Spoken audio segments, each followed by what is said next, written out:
I'm professor of strategic management. So, and before going, becoming professor at university, I spent almost 25, 30 years as consultant. I created my own tech company, and I still have some digital activities. And when I joined the university, I started working as professor of strategic management, but then after a few months, I started also working as a manager. And one of my first job was head of international relations. So this is the reason also why I like, let's say, those kind of interactions, meetings like this, because I believe that we are living in a global world. This is true. The world is global, and the future will be more and more and global. Now we are facing some crisis, but I see, again, I go back to strategy, I see the things from now to 30, 40 years. The world will be more and more global, and the world will be more and more digital. So what we are doing at ET Digital, I joined ET Digital as head of master school and the head of the doctoral schools in April 2022.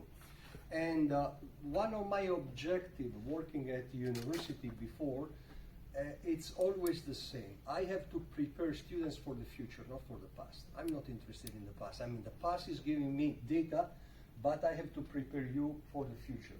And the future, especially when we are talking about technologies and we are talking about digital, it's tremendous. I mean, if someone comes to me and tell me now that I am a software developer because 10 years ago come on, it's old world. I mean, the code is completely different, etc., etc. So, keeping this in mind, what I started doing, I started redesigning, analyzing and redesigning our master programs. Right now we have 7 master programs. We have the cybersecurity autonomous system, we have fintech, we have embedded system, we have human-computer interaction design, we have cloud and network infrastructure, and we have data science. And data science, the biggest one, yes, sure. And the biggest one. So, first of all, I started in cooperation with universities, reanalyzing those courses and to see if they are still aligned to what is coming. And what I did, I started doing my job as professor of strategic management, like, let's say, strategic consultant. I started analyzing what is happening in those different fields. And starting from this, I started telling the universities what we should do. So first of all, data science. The program of data science this year, this is something absolutely new. Very few persons knew this. The program of data science in 2024 will still be there, but we will launch a new program that is artificial intelligence with a specialization in emotional artificial intelligence. So in the future, data science probably will merge in this program. Embedded system. Embedded system, we are redesigning the program that probably will become, I'm working on that right now, embedded system design, something like this. So we will open a door or a window or several windows, first of all on thin devices, small devices, energy saving devices, green devices, chip design. So, new things. Cybersecurity. Cybersecurity is already under transformation. We will start physically on working on that the 1st of September. Cybersecurity will introduce new specializations like quantum computing and post-quantum computing, because those kind of computers, you know better than me, are coming, but the algorithms are still not ready. An autonomous system. We are going more and more, we are moving to robotics, and more robotics applied to other fields like agriculture, for example, that is just one of those growing fields where we can apply robotics. So the only programs right now that will remain more or less as they are the human-computer interaction design, and fintech also is going to be changed, because fintech, I would like to open 2 streams, one fintech for tech people and one fintech for business people. So this is something new for ET Digital, because right now the students that we are recruiting, there are only, not mainly, only they are coming from the tech degrees. Now I would like to open also a new stream to admit business students. That could be easily, introduced in the FinTech program, but with a business stream, with a business direction. So I need more universities for this. I'm working already on this. So why I'm sharing this with you? Because EIT Digital is there. EIT Digital is not something from the past and that's it. EIT Digital is moving. And as someone of you already knows, EIT Digital we want to be more present also in the international markets.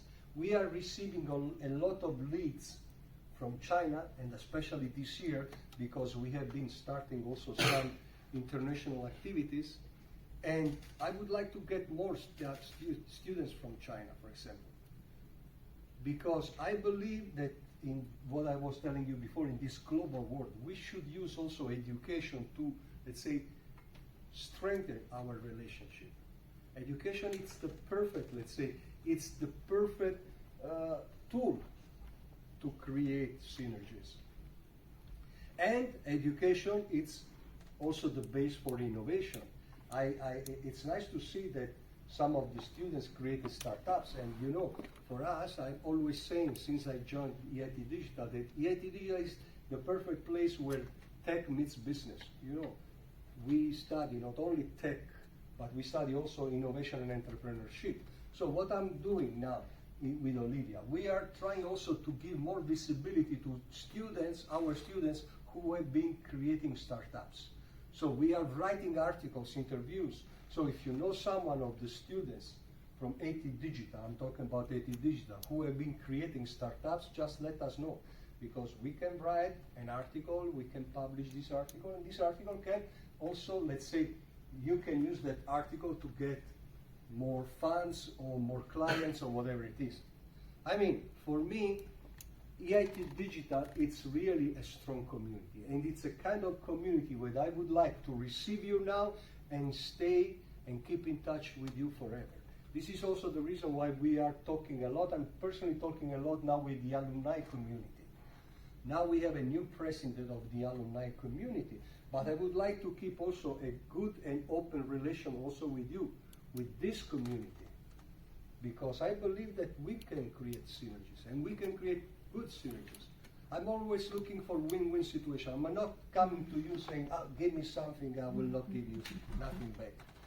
We can always create win-win. Probably we have to think about that, and we have to analyze. But if you come to me and say, can we offer to our community a 2% discount if we get a new students? I mean, it could be that. It could be also something that you can leverage to get more and more people involved in your community. You know, so it's something concrete that you are doing for your community also. Again, the future is wonderful.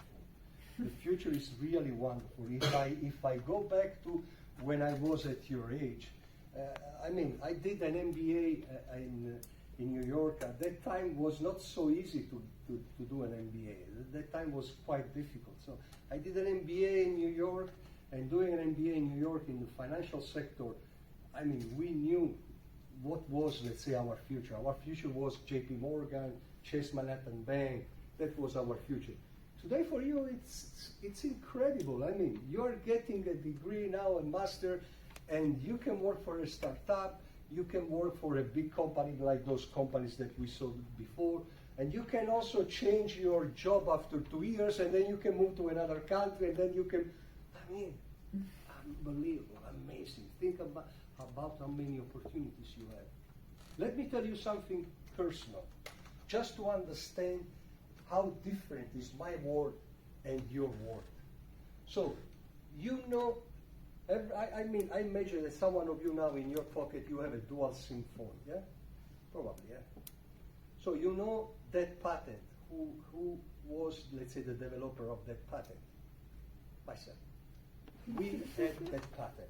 We developed that patent in 1996, 1997, something like that. Then we sold it to Daewoo in Korea. Next patent, we used that money to do another thing. We developed a patent, it's there, it's still there. We didn't get money from that, zero, absolutely. We lost a lot of money, we lost everything for that one. So we invented, it was 1998, yeah, we invented the iPass. So today you see iPhone, no, at that time there was no iPhone, there was no iPad, nothing. It was iPass, and we invented iPass. iPass, what was iPass? Was a credit card, where you can get access using your fingerprint, and the credit card was storing your passwords, bank account, the ticket for the bus, whatever it is. And then when you were going up to the bus, you were using this card to transmit the information wireless to the reader.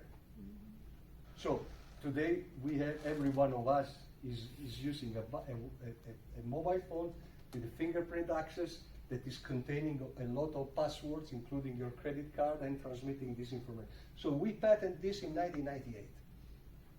We tried to sell this patent in Europe, in the United States, in zero. So can you imagine a situation like that today? I mean, sometimes I see startups that they are really starting from, I would say, yes, good idea, but in that case we had a business case. I mean, and today every one of us is using what we were imagining at that time. But we failed because the world was different, because the world was not open to those technologies. We have been talking with companies in different sectors, including defense sectors, that we thought probably they can understand. They were not understanding this. They were saying, they were calling us the Star Trek people. Oh, no, you know, again, the Star Trek people, because we were telling them a world, and we still have a very nice slide on our PowerPoint presentation where there was one person at the center and then this person talking to different, let's say, machines using these devices. So, why I'm sharing this video again?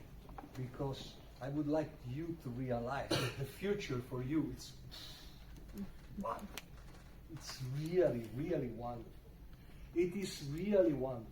What do you need? So, first F, future. First F. The second one, what do you need? You need foresight. Don't wait for the things to happen. Don't wait for that. If you would like to do something, do it. If you want to start your company, do it.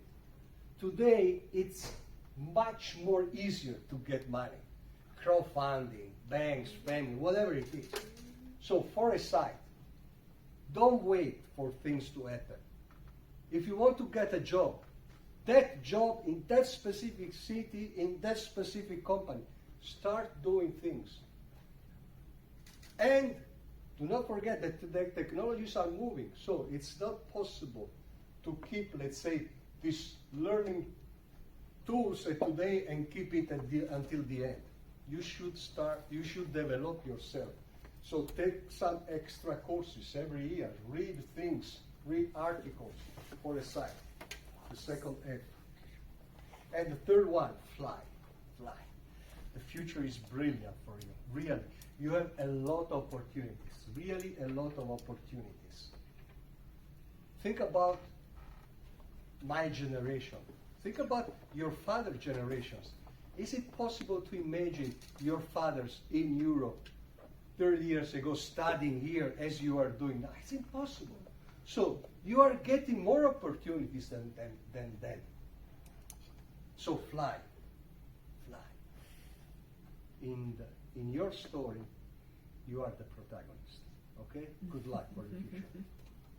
And keep in touch.